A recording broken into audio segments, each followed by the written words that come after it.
नमस्कार दोस्तों, मेरा नाम है विशाल। आप सबका स्वागत है स्टॉक बॉक्स के बिजनेस स्टैंडर्ड एनालिसिस वीडियो में। यहाँ पे हम डिस्कस करते हैं बिजनेस न्यूज़पेपर से कुछ बढ़िया आर्टिकल्स एंड हमारा गोल होता है कि हम डिकोड करें उनके कॉज और इफेक्ट को। सो बेसिकली हम ये डिकोड करने की कोशिश करते हैं कि इस इवेंट से, किसी भी फाइनेंशियल इवेंट, बिजनेस इवेंट या जियोपॉलिटिकल इवेंट से हमारे पर्सनल फाइनेंस पे क्या फ़र्क पड़ेगा, राइट, या हमारे आगे जो लाइफ की इन्वेस्टमेंट प्लानिंग है, फाइनेंशियल प्लानिंग है, इस पर क्या फ़र्क पड़ सकता है। तो शुरुआत करते हैं सबसे पहले आर्टिकल से। China's ambitious targets, growth and inflation likely to undershoot. So आज हम सिर्फ दो एडिटोरियल आर्टिकल्स ही कवर कर रहे हैं because there is nothing very, आप कह सकते हैं, हेल्पफुल, जो बहुत ही काम का न्यूज़ हो आज। So at the annual national people congress in China, यहाँ पे बात हो रही है चाइना की, ठीक है। एंड अभी हमने डिस्कस किया था कुछ दिन पहले कि चाइना ने टारगेट्स रखे हैं, बहुत ही एग्रेसिव टारगेट्स रखे हैं, ठीक है, ग्रोथ के लिए। And they are very aggressive about it. They want to overhaul the economy. 5% का ग्रोथ इन्होंने अचीव करने का एम रखा है इन्होंने। And it's not very easy, of course.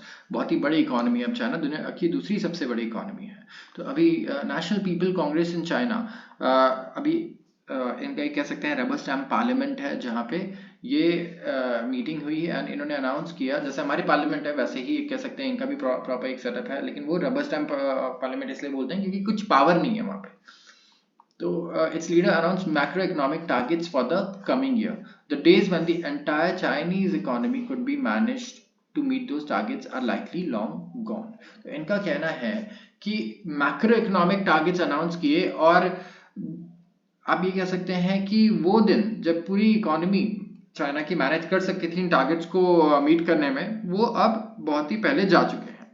तो इसीलिए अनाउंसमेंट किया गया target of 5% growth in GDP, ठीक है, 3% target for inflation in the ongoing coming year. And it has been met with general disbelief.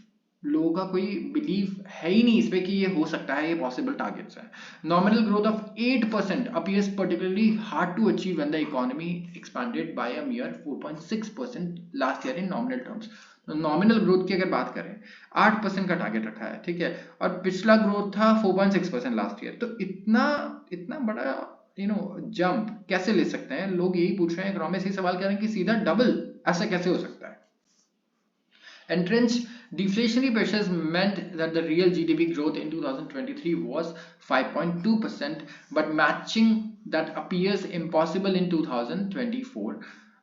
2023 में जो 2023 का नंबर था, it was flattered by countries' unexpected and complete exit from its Covid zero policy, ठीक है। Covid zero policy से exit कर लिया था चाइना ने, which has long suppressed output जिसकी वजह से बहुत कम हो चुका था, राइट। काफी सारी इंडस्ट्रीज इन्होंने बंद कर दी थी एंड काफी ज्यादा अग्रेसिव और बहुत ही ज्यादा, आप कह सकते हैं, नॉन कॉम्प्रोमाइजिंग इन्होंने पॉलिसीज बनाई थी कोविड को लेके, बहुत ही ज्यादा स्ट्रिक्ट थी। लोग बहुत परेशान हो गए थे एंड सिविल वॉर जैसी सिचुएशन हो गई थी कई सारी जगहों पर चाइना में। सो आप ये देख सकते हैं कि यहाँ पे without favourable base effect consensus is that growth will be in fact 4.5 to 4.6%। इनका ये कहना है कि कंसेंसस ये कह रहा है, लोगों का ये कहना है कि ग्रोथ 4.5 से 4.5 से 4.6% रह सकता है बस, मतलब करीब 4.5% ही। जो 3% टारगेट है इन्फ्लेशन का, ये काफी पजलिंग है क्योंकि गवर्नमेंट की स्टेटिस्टिक्स क्लियर है कि इकोनॉमी स्लाइड कर रही है close to a deflation trap. Inflation मतलब क्या होता है? महंगाई का बढ़ना, राइट, राइजिंग प्राइसेस होता है, राइट, दाम बढ़ रहे हैं चीजों के, तो दैट इज इन्फ्लेशन। लेकिन डिफ्लेशन क्या होता है? डिफ्लेशन होता है, आप कह सकते हैं, इसका उल्टा, ठीक है। तो यहाँ पे राइजिंग प्राइसेस की जगह क्या होगा? लोअरिंग प्राइसेस, ठीक है। अब डिमांड यूजुअली जब कम हो जाती है चीजों की तो उनका प्राइस भी कम हो जाता है, हमने यही पढ़ा है, राइट। तो डिफ्लेशन चाइना में इसी रीजन से है, कंजम्पशन काफी कम हो गया है, लोगों की इनकम कम हो गई है, तो यही रीजन बताया जा रहा है कि यहाँ पे डिफ्लेशनरी ट्रैप हो रहा है चाइना में, ठीक है, डिफ्लेशन इशू। और चाइना, इसीलिए चाइना ने 3% इन्फ्लेशन का टारगेट रखा है। तो premier Li Qiang, whose job description includes management of Chinese economy, made the announcement in his first work report to the National People's Congress last week. But he stopped short of providing a clear roadmap to achieve these targets. उन्होंने सारे announcement किए, ठीक है, कि हमारा ये target है, ये अचीव करना है, लेकिन उन्होंने कोई रोड मैप नहीं बताया क्लियर कि भाई करेंगे कैसे अचीव, इसका नहीं पता, ठीक है। One basic question might be where the policy support would come from. एक सवाल ये भी है कि पॉलिसी सपोर्ट कहां से आएगा, ठीक है, और इन्वेस्टर्स भी नेचुरली काफी कंसर्न थे, राइट, कि आप ये तो बताओ कि आप ओमिट क्यों कर दिया आपने कि आप कैसे करने वाले हो, ये तो बताओ ना आप कि कैसे करोगे achieve, that is the main thing, right. Targets आप कुछ भी सेट कर सकते हो। तो यहाँ पे बहुत ज्यादा स्पेंडिंग की जरूरत होगी गवर्नमेंट को, अगर इकोनॉमी को ग्रो करना है तो इन्हें कैपिटल एक्सपेंडिचर करना होगा, मार्केट में बहुत पैसा इन्हें स्टिमुलस के रूप में डालना होगा, ठीक है, काफी खर्चा भी करना पड़ेगा, इंफ्रास्ट्रक्चर हर चीज अब ऑलरेडी बिल्ड हो चुकी है, तो यहाँ से आगे बहुत ही एक्सपेंसिव चीजों पे गवर्नमेंट को खर्च करना पड़ता है, एक छोटा ग्रोथ रेट अचीव करने के लिए काफी ज्यादा कैपिटल एक्सपेंड करना पड़ता है। तो part of the reason for pessimism about the government spending is that it seems unclear to most analyst how spending could be deployed, ठीक है, क्योंकि एनालिस्ट कंफ्यूज हैं कि स्पेंडिंग को डिप्लॉय कैसे किया जाएगा। पास्ट अप्रोच था कि सेंट्रल गवर्नमेंट फाइनेंसेस को यूज करो और पूरे वास्ट इंफ्रास्ट्रक्चर बिल्ड आउट करो, ठीक है, अलॉन्ग प्रोविंशियल गवर्नमेंट डेट। तो यहाँ पे डेट का यूज किया और सेंट्रल गवर्नमेंट के फाइनेंस का यूज किया, जो कि अब अप्लाई नहीं हो सकता। नियो क्लासिकल इकोनॉमिस्ट आर्ग्यू करते हैं कि this is the point two लूजन the states iron grip over capital allocation, जो स्टेट का आयरन ग्रिप है, ठीक है, जो पकड़ है कैपिटल एलोकेशन पे, ये नियो क्लासिकल इकोनॉमिस्ट का कहना है कि ये टाइम आ गया है कि आप इस जो ग्रिप है आपकी इसको थोड़ा आप लूज करें, ठीक है, एंड यहाँ पे अलाउ करें the former to deploy Chinese people's savings money more effectively, क्योंकि पैसा चाहिए, ठीक है, और गवर्नमेंट ऐसा नहीं कि सिर्फ पैसा ऐसे ही छाप दे, राइट, उन्हें सब्सटैंशियली सब्सटैंशियल सोर्सेज चाहिए होंगे, खाली ऐसा नहीं कि पेपर की तरह पैसे को प्रिंट करके आप पूरी इकोनॉमी में डिप्लॉय करना शुरू कर दें, इससे और इश्यूज आ सकती हैं यहाँ पे। सो अब देखें जो करंट हेड है चाइनीज कम्युनिस्ट पार्टी के, Xi Jinping, is not like his predecessors. उन्होंने clearly कुछ actions clearly see such action as dilution of party control. इनका ये मानना है कि अगर कुछ भी ऐसा हमने किया कि हमारी ग्रिप कमजोर हो गई, इसका मतलब कि हमारे कम्युनिस्ट पार्टी ऑफ चाइना की ग्रिप कमजोर हो रही है, जो कि वो बिल्कुल नहीं करने देंगे, बिकॉज उन्हें पावर को कंसोलिडेट करके रखना है एक ही जगह। तो यहाँ पे बहुत ही कम होप है कि प्रोडक्टिव फोर्सेस प्राइवेट सेक्टर में अभी भी अनलीश होंगे। इंस्टेड होप ये है कि जो डायरेक्टेड इंडस्ट्रियल पॉलिसी है इसकी वजह से ग्रोथ एनर्जी वापस आएगी, ठीक है, लेकिन आप ये देखेंगे कि इसका जो रिसेंटली अगर आप देखें इसके इम्प्लीकेशंस ये रहे हैं कि जो भी डेवलपमेंट है ओवर कैपेसिटी का in sectors from automobiles to solar panels, सिर्फ यहाँ पे, ठीक है, इसका इम्पैक्ट देखने को मिला है। सो इनका कहना है कि बहुत ही कम होप है प्रोडक्टिव फोर्सेस का in private sector will be unleash, right, private sector में क्योंकि इतना बड़ा इन्वेस्टमेंट आने वाला है नहीं और प्राइवेट सेक्टर को आप अपॉर्चुनिटी देंगे नहीं, वहां पे आप अपनी पूरी ग्रिप बना के रखिए, आपने कैसे फाइनेंस करना है, कैसे बॉन्ड रेज करना है, क्या करना है। तो यहाँ पे ये है कि सिर्फ the only product of such industrial policy in the recent past has been development of over capacity. जो सेक्टर्स हैं जो ग्रो कर रहे हैं, जैसे ऑटोमोबाइल था, सोलर पैनल था, यहाँ पे ओवर कैपेसिटी हो गई, ठीक है, अंडर कैपेसिटी स्टिल बेटर है, राइट, क्योंकि वहां अपॉर्चुनिटी है, लेकिन अगर आप ओवर कैपेसिटी क्रिएट कर दें तो फिर बहुत बड़ा इश्यू हो जाता है, वो जो कि चाइना में हुआ इन सेक्टर्स में, and this itself has been signalled as a problem at this congress. So China is at an impasse, अभी पता नहीं कहाँ जाना है, लेफ्ट या right, and Beijing GDP number have long been questioned, now its targets will be as well. तो Beijing के GDP numbers already लोग क्वेश्चन करते थे पहले, क्योंकि सबका ये एक्यूजेशन है सारे इकोनॉमिस्ट का भी कि चाइना अपने डेटा को ना थोड़ा इन्फ्लेट करके बताता है, ग्रोथ रेट अगर 6 है तो उसे 7 बताएगा, 8 बताएगा, इस तरीके से इन्फ्लेट करता है, ठीक है, डेटा को, और वहां पे कोई किसी के पास पावर नहीं है चेक करने के लिए। आते हैं अगले आर्टिकल पे, investing in AI, government should focus on enabling environment. Union cabinet ने लास्ट वीक क्लियर किया 10,372 करोड़ के करीब का पैकेज नेशनल एआई मिशन के लिए, आर्टिफिशियल इंटेलिजेंस मिशन, जो फोकस करता है creation of computing capacity in country. जो भी हमारे कंट्री की कंप्यूटिंग कैपेसिटी है इस पे फोकस रहेगा इसका, कि इसे कैसे एक्सपैंड किया जाए, इंप्रूव किया जाए। This follows up on earlier announcement that government was considering setting up a 3-tier computing structure. So ये एक follow up है गवर्नमेंट के earlier announcement पे, जहाँ पे गवर्नमेंट कंसिडर कर रही थी कि हम एक 3-tier computing structure बनाएंगे। जो डिटेल्स हैं for mission budgeting insofar as they are known consist of viability gap funding for creation of high end computing infrastructure। तो यहाँ पे एक viability gap funding की बात हो रही है, जहाँ पे high end computing infrastructure बनाया जाएगा, किसके द्वारा, प्राइवेट सेक्टर द्वारा। यहाँ पे प्राइवेट सेक्टर की गवर्नमेंट मदद करेगी। certain amount is also earmarked for investment in relevant startups। जैसे कि support to research and development in academic institutions. तो जो जितने भी एकेडमिक इंस्टीट्यूशंस हैं वहां पे रिसर्च एंड डेवलपमेंट को सपोर्ट करने के लिए कुछ फंड्स ईयरमार्क कर दिए गए हैं already, and including establishment of platforms which will develop foundational models with capacities exceeding 100 billion parameters।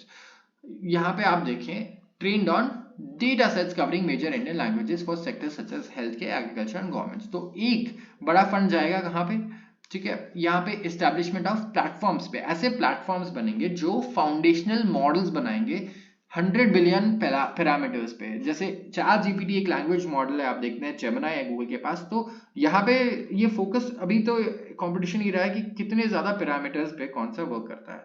तो इंडियन गवर्नमेंट का गोल है 100 बिलियन पैरामीटर्स पे बनाने का, ठीक है, एंड इसमें सारे मेजर इंडियन लैंग्वेजेस भी होने चाहिए, ठीक है।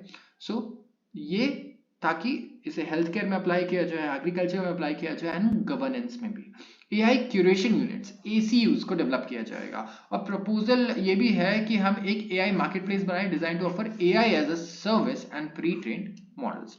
However, well, all this would be useful and help the sector. The private sector is capable of finding the requisite investment for setting up computing infrastructure and developing these models, and the marketplace, provided there is adequate policy support। तो इस article में writer का कहना है कि देखिए private sector के पास इतना पैसा है, इन्वेस्टमेंट है कि वो ये जो सेटअप है ना आधे से ज्यादा ये खुद ही कर लेगा।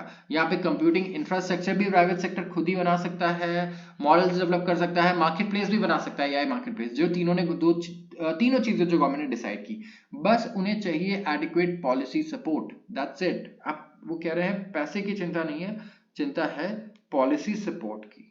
सो आगे देखते हैं यहाँ पे इनका क्या कहना है। Investment will be forthcoming for a high growth area like AI. यहाँ पे इन्वेस्टमेंट ऑफ कोर्स फोर्थकमिंग रहेगा क्योंकि काफी ट्रेंडिंग है ये, एंड एक्सपेक्टेड है कि काफी हाई ग्रोथ भी रहने वाला है अगले नेक्स्ट डेकेड तक। तो indeed government can provide no more than seed funding for ambitious targets the AI mission outlines. तो गवर्नमेंट को फोकस करना चाहिए ज्यादा प्रोवाइडिंग एन इनेबलिंग एनवायरमेंट, एक इनेबलिंग एनवायरमेंट बनाने पे। पैसे ये जुगाड़ कर लेंगे, हमें चाहिए ऐसा एनवायरमेंट जहां पे बहुत इजी हो चीजों को एक्सेस करना, राइट। जो रेगुलेशंस हो वो बहुत ही क्लियर हो, हम ये भी कह रहे हैं कि स्ट्रिक्ट हो ना हो, क्लियर हो रेगुलेशंस लॉस जो भी एआई के अराउंड आते हैं, ठीक है। और AI ecosystem needs sensible clear regulation. देखिए हमने इसके बारे में बात की, clear regulation and legislation and an enabling policy. तो यहाँ पे सेंसिबल कस्टम्स और टैक्स पॉलिसी होनी चाहिए, importing relevant hardware, depreciation for equipment, expensing guidelines for R&D in software, and a push to encourage local manufacture of high-end equipment including semiconductors, and clear policy for investors in AI ecosystem। Moreover, given that AI works on basis of vast amount of data, there is an urgent need to fine-tune processing and storage of both personal and non-personal data। अब देखिए यहाँ पे इन्होंने क्या बात की कि rules and regulations में सबसे पहले टैक्स को लेके गवर्नमेंट बहुत कुछ कर सकती है, जैसे कि कस्टम्स और टैक्स पॉलिसी जो भी हो इंपोर्ट करने के लिए रेलेवेंट हार्डवेयर, क्योंकि आपने देखा कि एआई के लिए अभी हमें चाहिए होंगे बहुत ही फास्ट सेमीकंडक्टर चिप्स, ठीक है। अब सेमीकंडक्टर चिप्स इंडिया तो बना नहीं रही है, तो हमें क्या करना पड़ेगा, इसे इंपोर्ट। अगर आप इन पे बहुत ज्यादा इंपोर्ट ड्यूटी लगा दोगे आज, तो हमारे स्टार्टअप्स को वैसे ही दिक्कत आनी है, राइट। तो एक तो हमें एनकरेज करने के लिए जो रेलेवेंट हार्डवेयर चाहिए उस पर ज़्यादा कस्टम्स ना हो, फिर उस पर हमें डेप्रिसिएशन भी मिल जाए, टैक्स बेनिफिट बेसिकली, ठीक है। और expensing guidelines for R&D in software and push to encourage local manufacturing of high end equipment. जितना भी हाई एंड इक्विपमेंट यूज होगा एक पुश होना चाहिए कि लोकली मैन्युफैक्चर हो जाए, तो हमारे लिए भी कॉस्ट इफेक्टिव होगा, इकोनॉमी के लिए बेटर होगा, जॉब क्रिएशन भी होगा, right. So moreover, given that AI work करता है on basis of vast amount of data, ठीक है, बहुत बड़ा डेटा चाहिए, तो एक अर्जेंट नीड है कि हम फाइन ट्यून करें प्रोसेसिंग और स्टोरेज को of both personal and non personal data as the sector growth. तो पॉलिसी कंसर्न्स हैं एंड सिर्फ इनपुट्स ही जो है गवर्नमेंट लेकर ये एड्रेस कर सकती है लोगों से, ठीक है। तो यहाँ पे आप देखिए एज मच मिशन एनविसेज करता है एक viability gap funding of around 4,500 crore for setting up capacity aggregating around 10,000 high-end graphics processing units. तो एक 4,500 करोड़ का फंड इन्होंने ईयरमार्क किया है, वायबिलिटी गैप फंडिंग जिसे हम बोलते हैं, और इसका एम क्या है कि कैपेसिटी सेटअप करें, ठीक है, 10,000 हाई-एंड ग्राफिक्स प्रोसेसिंग यूनिट्स का, GPUs जिसे हम बोलते हैं। However, the allocation would only be sufficient to fund 1000 to 1500 in the way of high end GPUs, though the cost will reduce with scale.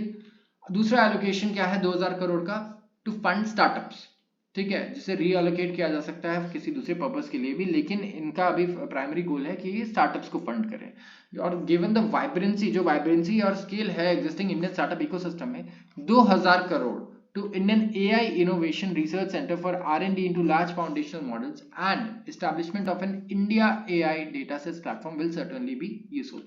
तो writer का ये कहना है कि अब देखिए फंडिंग स्टार्टअप को फंड करने के लिए 2000 करोड़ का ये ईयरमार्क फंड बताया इन्होंने, लेकिन इसे रीअलोकेट किया जा सकता है किसी दूसरे पर्पस के लिए भी, ठीक है, क्योंकि बहुत वाइब्रेंट है अभी ये, ठीक है, और जो स्केल है हमारे एग्जिस्टिंग इंडियन स्टार्टअप इकोसिस्टम का 2000 करोड़ रुपए अगर आप India AI innovation research centre को देते हैं for R&D into large foundational models and establish करवा दें इंडिया एआई डेटासेट्स प्लेटफॉर्म, जो कि बहुत ज़्यादा यूजफुल होगा। इससे क्या होगा, ये एक ओपन क्रॉस डिसिप्लिनरी प्लेटफॉर्म बन जाएगा, ठीक है, जो कि सपोर्ट करेगा एंड सर्विस करेगा a multitude of public sector and private entities. देखिए गवर्नमेंट का एम क्या है इंडिया में एआई से, देखिए हम पैसे के मानव के बारे में नहीं सोच रहे हैं, हम ये सोच रहे हैं कि एआई किस तरीके से हमारे हेल्थ केयर में मदद कर सकता है, राइट, गांव-गांव तक एक्सपर्टीज लेके जा सकता है जो अफोर्डेबल नहीं है, या फिर जो है ही नहीं गांव में, जिन चीज़ों के लिए आपको शहर जाना पड़ता है, उन चीज़ों में अगर क्या आपकी वो मदद कर सकता है या नहीं। तो गवर्नमेंट इस तरीके से सोचे कि इसके पब्लिक एप्लीकेशंस क्या है, पब्लिक यूज क्या है, राइट।